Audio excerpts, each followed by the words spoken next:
Sir ఇంటికి ద్వారం అనేది ముఖ్యం కదా! సో, ఆ ద్వారాల్లో కౌంట్ అనేది కాలిక్యులేట్ చేస్తూ ఉంటారు. కొంతమంది చెప్తారు 3 ఉండకూడదు. కొంతమంది చెప్తారు ఉండొచ్చు అని అంటారు. అసలు ఇంటికి 3 ద్వారాలనేది ఉండొచ్చా సార్? ఉండకూడదా? 100% ఉండొచ్చు, 100% ఉండొద్దు. అంటే కన్‌ఫ్యూజన్‌లో పడిపోతాం మేము. కండిషన్స్ చెప్తాను నేను. ఓకే. నేను కండిషన్స్ లేకుండా మాట్లాడాను. అంటే చాలా మంది ఏంటంటే ఒకటే ఒక వర్డ్ 3 ద్వారాలు ఉండొద్దు. అది ఎందుకు? అది ఎందుకసలు? నేను ఇప్పుడు అవన్నీ కాదండి. నేను ఇప్పుడు మీకు సింపుల్ ఒక ప్రశ్న ఇస్తాను. మీరు ఇప్పుడు అక్కడ నేను ఇప్పుడు వచ్చినప్పుడు బ్రేక్‌ఫాస్ట్ చేస్తూ నాకు కనిపించారు. రైట్. కూర్చున్నారు. కరెక్ట్ 10 మినిట్స్ అవుతుంది. నేను మిమ్మల్ని ఒక ప్రశ్న వేస్తాను. బ్రేక్‌ఫాస్ట్ చేస్తారా అండి? మీ సమాధానం ఇప్పుడు చెప్పండి నాకు. ఇప్పుడే కదా చేశాను. అది నాకు చెప్పకండి. ఆహా! చేస్తారా? చెయ్యరా? చేయను అని చెప్పేసి. రైట్. క్లియర్ కదా! ఒక 2-3 అవర్స్ తర్వాత భోజనం చేస్తారా అని అడిగాను. పోనీ అప్పుడు మళ్ళీ బ్రేక్‌ఫాస్టే అడుగుతాను. బ్రేక్‌ఫాస్ట్ చేస్తారా అండి?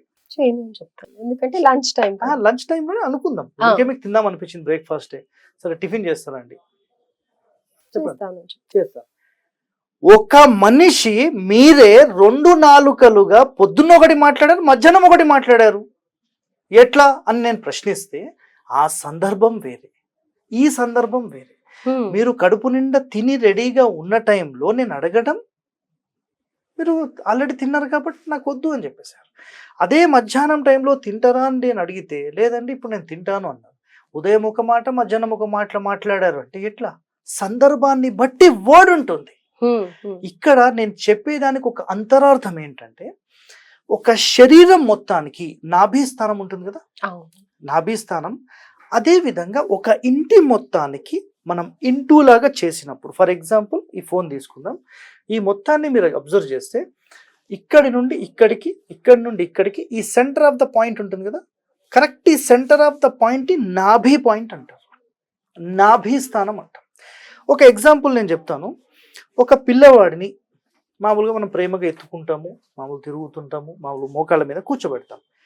ఎప్పుడైనా పడుకున్నప్పుడు మన పొట్ట మీద కూర్చోబెట్టుకుంటే ఎట్లా ఉంటుంది? హెవీగా అనిపిస్తుంది. చెస్ట్ మీద కూర్చోబెట్టుకోవచ్చు, కానీ ఈ స్టమక్ మీద కూర్చోబెట్టలేము. అలాగే ఒక ఇంటి నిర్మాణానికి సంబంధించిన నాభి స్థానం మీద ఎట్టి పరిస్థితుల్లో బరువులు పెట్టొద్దు. ఓకే. సో ఇప్పుడు ఇంకా డెప్త్లోకి వెళ్తే ఒక మనిషికి ఎన్ని నర్వ్ సిస్టమ్స్ అంటే నాడులు అంటాం కదా, ఎన్ని నాడులు ఉంటాయి జనరల్గా ఒక శరీరానికి? ఐడియా ఉందా మీకు? నాకు తెలుసు. 72,000 నాడులు ఈ శరీరానికి పనిచేస్తాయి. 72,000 నాడులు. ఒక శరీరం అంటే ఒక బిడ్డ జన్మించినప్పుడు ఆ శరీరానికి తల్లి గర్భం నుంచి నాభి స్థానం నుంచే టోటల్ ఫుడ్ కానీ ఎనర్జీస్ కానీ ఆ బిడ్డకు చేరుతాయి. అలాంటి నాభి స్థానాన్ని కట్ చేసిన తర్వాత ఇది ఇక్కడికి క్లోజ్ అయిపోతుంది. సో శరీరంలో ఉండే ప్రతి నర్వ్ సిస్టమ్ కనెక్టెడ్ టు నాభి స్థానం. ఈ సెంటర్ ఆఫ్ ద పాయింట్కి మాత్రమే కనెక్ట్ అయి ఉంటుంది. ఇప్పుడు నేను ఒక మాట చెప్తాను. నేను ఒక ఆయుర్వేదిక్ డాక్టర్ని. ఒక ప్రాబ్లం వచ్చింది, ఏదో ఒక హెల్త్ ప్రాబ్లం వచ్చింది. కేవలం స్వచ్ఛమైన పంచగవ్య ఆయుర్వేదం సంబంధించిన నెయ్యి చుక్కలు ఈ బొడ్డులో వేస్తే ఆ నర్వ్స్ అన్ని ఫ్రీ అయిపోతాయి. ఎన్నో రోగాలకు ఈ నాభి స్థానంలోనే కొన్ని ఆయిల్స్ వేస్తారు. డిఫరెంట్ టైప్స్ ఆఫ్ ఆయిల్స్ ఒక్కొక్క రోగానికి. ఆ ఆయిల్స్ వేస్తే ఆటోమేటిక్ ఈ శరీరంలో ఉండే ఆ రోగం తగ్గిపోతుంది. అలాంటి నాభి మనం బరువు పెట్టుకోలేము. సరే నేను ఇక్కడ డ్యామేజ్ చేస్తే ఏమవుతుంది? సిస్టమ్ హోల్ బాడీ అంతా ఇప్పుడు ఈ చెయ్యికి డ్యామేజ్ చేయండి ఏమీ కాదు, ఈ చెయ్యికి డ్యామేజ్ చేయండి ఏం కాదు, అంత ఏం ప్రాబ్లం లేదు. ఇది హోల్ సిస్టమ్ ని డ్యామేజ్ చేస్తుంది. రైటా? రైట్. ఇప్పుడు నేను మీకు మాట చెప్తాను. ఈ మొత్తానికి correct centre of the point లో, అంటే ఇక్కడ ఒక డోర్ పెట్టాను, ఎగ్జాంపుల్ ఇక్కడ ఒక డోర్ పెట్టాను. ఎన్ని డోర్స్ అయినాయి? 2 doors. ఈ సెంటర్ లోనే నేను ఒక డోర్ పెడతాను అంటాను. ఈ సెంటర్ లో డోర్ పెట్టాలంటే ఏం కావాలంటే వాల్ కావాలి కదా. సో ఈ సెంటర్ లోనే నేను వాల్ కట్టి అక్కడ డోర్ పెట్టాను అనుకోండి, ఏమవుతుంది? ఇంటికంతా నెగటివిటీ వస్తుంది. అంటే ఏదైతే energy generating point connected to బ్రహ్మస్థానం ఉంటుందో దాన్ని డ్యామేజ్ చేసేసి ప్రెస్ చేసేసినట్టు. ఓకే. ఇప్పుడు చెప్పండి, ఇక్కడ ఒక డోర్, ఈ సెంటర్ లో ఒక డోర్, ఇక్కడ ఒక డోర్, ఈ వరుసగా 3 ద్వారాలు ఉండొచ్చా? ఎగ్జాంపుల్ గా జనరల్ గా అయితే మీకు అర్థమైంది కదా, మీరు చెప్పండి, ఉండొచ్చా? పెట్టుకోకూడదు. Clear cut. రైట్. ఇప్పుడు ఇదే ఇంటిని నేను ఇక్కడ ఒక డోర్ పెడతాను, ఇక్కడ ఒక డోర్ పెడతాను, ఇక్కడ ఒక డోర్ పెడతాను.